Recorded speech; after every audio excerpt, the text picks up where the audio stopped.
So I've been using the new OnePlus Pad 2, not so new anymore, for the last 4 months or so. And whilst this is one of the best Android tablets on the market, if not the best in terms of specifications, the screen quality, the design, and so on and so forth, am I still finding it useful and am I going to keep it? Well, stick around to the end of the video to find out. Let's get into the design first. As far as the design goes, I like what they've done here in terms of this unibody aluminium finishing of the design. It's really good.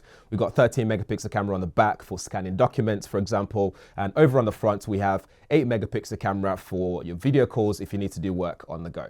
This doesn't have 3G or anything like that built in, but it's sort of Wi-Fi ready, so you can connect it via wirelessly to the internet.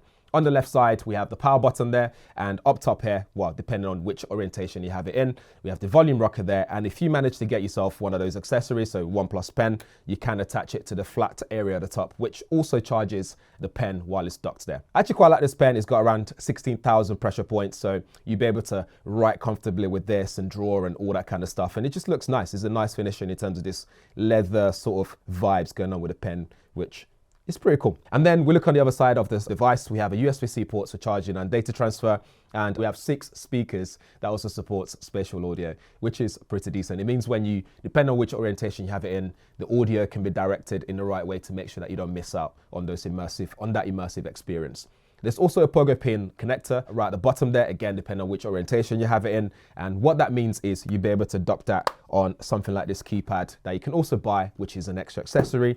And then combined with the back pad as well, you can attach that, and this can then fold over and you can rest it like so and have it in this laptop form, so it allows you to type very easily and stuff like that. The keyboard is really nice as well. It's actually got a really nice travel to it. It feels really nice to type on, and they've improved the keypad in terms of this trackpad area is also slightly larger and more responsive.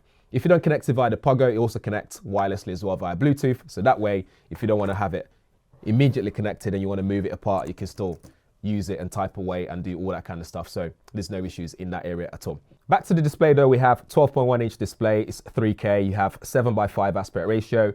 Gives you around 303 ppi. So it's nice and sharp, nice and bright. I don't know what the ratings are in terms of color accuracy because I couldn't find that anywhere, but so far so good in terms of being able to edit quickly things like your Lightroom photos without worrying too much about the color accuracy and how bright it is. Using this in sunlight as well is really good because it's bright enough for that. I think it's got HDR support as well, which is really good. But in terms of the design overall, I really like it. The rounded corners adds to how comfortable it is to hold in hand as well, so it doesn't dig into your palms when you're using it and carrying it. And it's lightweight as well. I think this weighs around 584 grams and it's about 6.9 millimeters thick, which is the usual stuff on tablets these days. As for the internals, this is running on Snapdragon 8 Gen 3, which is a powerful processor. Couple that with 12 gigabytes of RAM and 512 gigabytes of internal storage on this particular version. I think that's the only SKU that's available actually, and it costs around £499 at launch. I don't know if they've dropped in price now, 4 months down the line. But with those internals, this will run your gaming comfortably well in terms of browsing the web as well. You have 144 Hertz refresh on this. So it's pretty smooth and sleek in general. For the battery, you're looking at 9,510 milliamp hour battery, and it supports 67 watts fast charge SUPERVOOC, I believe.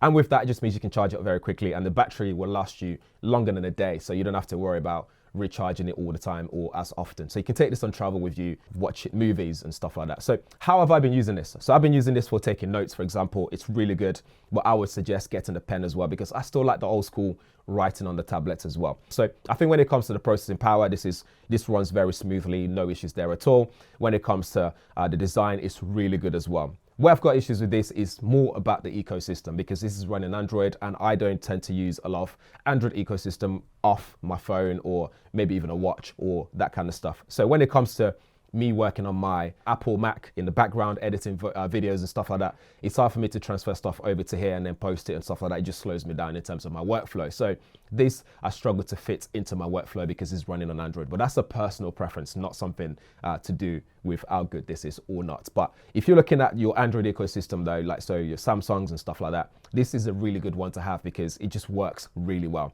The areas that are lacking are the camera quality is not that good. It's kind of soft, especially with that front-facing camera.